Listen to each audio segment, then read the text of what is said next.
Let's get into the first segment because we got a good segue for this. Don't forget, Ian's chilling. He's also here. We didn't do the... Did you get paintball, airsoft paintball pellets? No. Oh, they're not paintball. They're just biodegradable. Yeah. Yeah, I want to get paintball pellets. That'd be fun.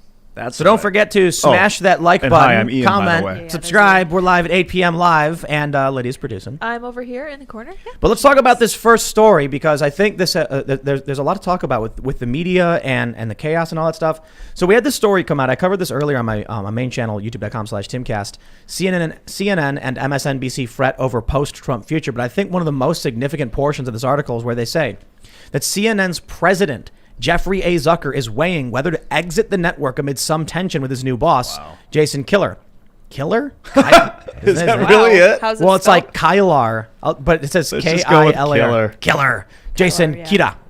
The Warner Media chief executive whose background is in tech, not journalism. Mr. Zucker is mulling his options over the holidays. No, hold on. You can't criticize that guy because his background's in tech when Jeff Zucker is running a news organization. I'm sorry, I'll do air quotes, news organization, when his background is in reality TV. Yeah. Spare me your BS. What was his reality show background? The Apprentice. Oh, wow. That's right. He worked with Trump. Oh, it's personal. I didn't know that. You didn't know that? No. What No. if this is all just like one big hoax? Truman Like, Show. like One big people think reality show. people think there's a conspiracy. Like the government, the Illuminati. What if the real conspiracy is that it's just like It's all scripted. like Zucker and Trump, everything. We're like, Yeah. I'm going to make Trump's you look in on it bad, and you go crazy when I do it. It's going to be So awesome. Jeff Zucker and Trump are sitting in a room, and it's like for the next show, it's going to be Trump as president. Yeah. We're going to make so much money. And Trump's like, it's a brilliant idea. You're the best, Jeff. I love you. And he shakes his hand. Well, if you remember, before Donald Trump, the mainstream media was on its way out.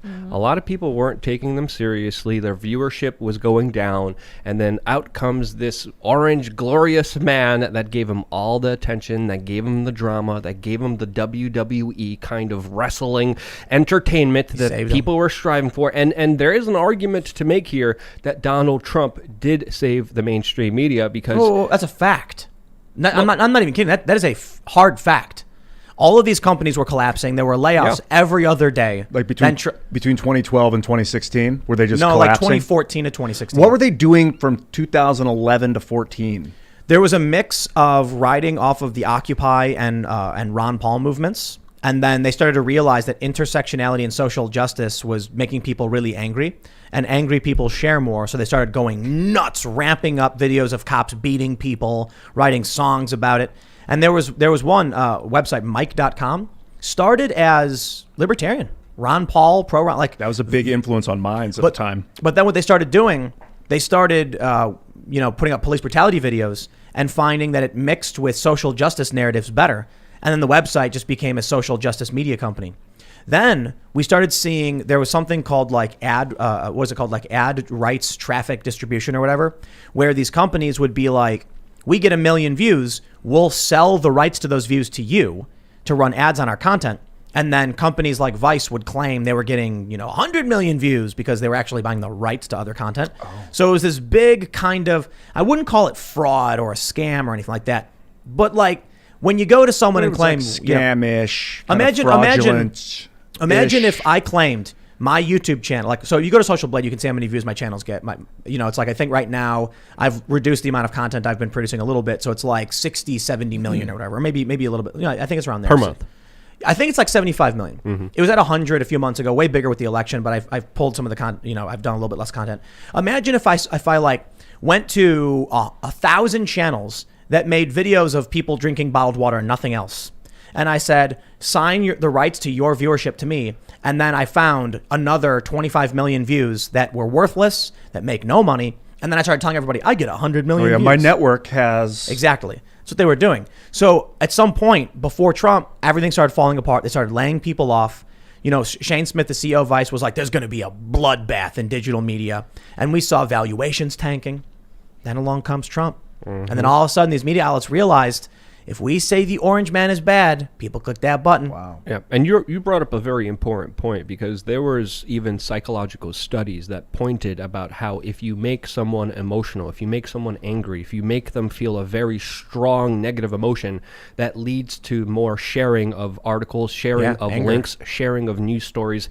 And I remember watching a documentary about this new kind of online internet news business and seeing people in the newsroom with just graphics about how many shares their articles get, and it would be Yeah, out of the 10 it's most called- shared it's called articles Sharpie. per day. Yeah, and it was right in front of everyone, and they were always trying to beat each other. Who would get the most clicks? Who would have the most outrageous headlines? Who would get the most attention? all it ever was. And when you have a system like that, we have to understand that's going to have some significant consequences for the general public. Let me tell you guys a story. When I was down in Ferguson, when the riots were breaking out, and there's cops, lobbing, Yeah, I was there. gas and everything. I did one of the biggest streams ever. This is really funny to think about because we get more viewers on this show now than I would get like mobile streaming on the street. we get more likes on this show in one night than I get on my entire YouTube channel in a year. When I was streaming, lifetime in 10 years. When I was streaming in Ferguson, and so my live stream had it was being displayed in 3 different pages for a total of like 70,000 concurrent viewers at the height of these riots. When all was said and done, and the riots lit up, and the buildings were like a whole city block, West Florissant was just engulfed in flames. You drive down the street, you could feel the heat in your car from how big the flames were. Viewership was insane. It was massive. There were bullets flying. I'm hitting the ground. The cops are like, run, run, run. There's tear gas everywhere. And you know what? When everything wrapped up, and I got on the phone with the people back in the Vice newsroom, I would say the first thing they told me was, "Bro, you just broke the record for concurrence. The first time a sub channel surpassed the parent channel, bro." And I'm like, yes. That was it. They were like, "We can't believe it." Because Vice News was not Vice. It was just like a sub category. But we got more concurrence, dude. Yeah. They weren't like, "It's a sad day, man. I can't believe it. These buildings. Are you all right? Or okay?" Or I was going to say, are you okay? Did you get shot? No, but listen. Yeah, We're all vultures. Yeah. We're all Nightcrawlers. vultures. So was I gonna be like, "How dare you say that to me? You should be asking me if I'm." No, I was like, "Wow, awesome! I can't believe how well we did." Yeah, and that is kind of a sociopathic mentality, especially with everything that was happening in Ferguson. And there used to be this kind of slogan in news: "If it bleeds, it leads." Used to be a slogan. Now, I think the slogan is, "Let's butcher Saw style, cut everyone open like, in the nastiest, the most disgusting way, and then we have ourselves a title." It used to be, "If it bleeds, it leads." Yeah. Now it's, "If it bleeds orange, it leads." Orange man For narrative. now, but that orange sweet elixir is coming to an end, and when it comes to an end, there's going to be a big reckoning, and we're going to see a lot of these media companies eat each other up. It's going to be disgusting. There's going to be a lot of fired Starbucks drinking, flip-flop wearing yuppies in the city that won't have a job anymore, and there's going to be a huge economic reckoning, especially with, I think, a digital marketing media collapse, which how can you say is not coming when their evil villain is leaving and they won't have anyone else to fight? Let's talk about the serious ramifications of what the media has become. I'll put it this way. I'd like you to imagine Donald Trump walking down the street with a smile on his face, waving to people, and there's a bunch of rats chasing him, nibbling at his coattails and his shoes, and he's constantly like kicking them away. That's what the media has become. The Wall Street Journal writes, for an op-ed in the Wall Street Journal says, "What will we do without Trump? A reckoning for resistance media." But they make a very, very important point. They're not just saying, "Oh no, without Trump, what do we write about?" They're pointing out that Eric Swalwell was caught banging a Chinese spy, and the New York Times has not covered it. Good point. You'd think someone who sits on the Intelligence Oversight Committee in Congress who was sleeping with a Chinese spy would be front page news, but it's not. You know why?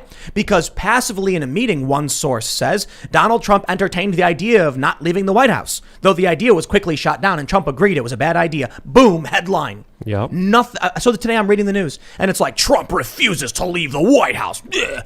And I'm like, wow, I wonder what the source is for this. And it was a passive little sentence in the bottom of a CNN article, but someone saw it.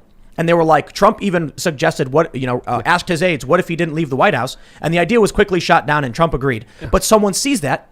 They blow it up into this big headline, "Trump refusing to leave the White House." And I'm like, I saw the headline and I didn't even want to read the article because I'm like, oh, it has Trump in it. That means there's most likely some disinformation or bullcrap on it with someone just making something up just to get their headlines, just to get their clicks.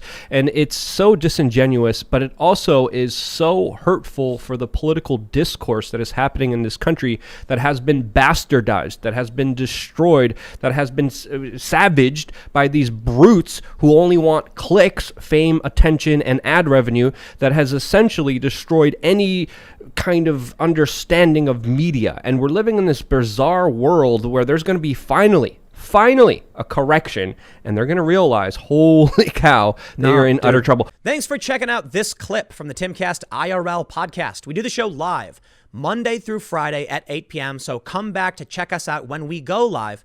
Don't forget to subscribe, hit the like button, hit the notification bell, and we are also available on all podcast platforms for free if you want to listen to us there. Thanks for hanging out, and we will see you all next time.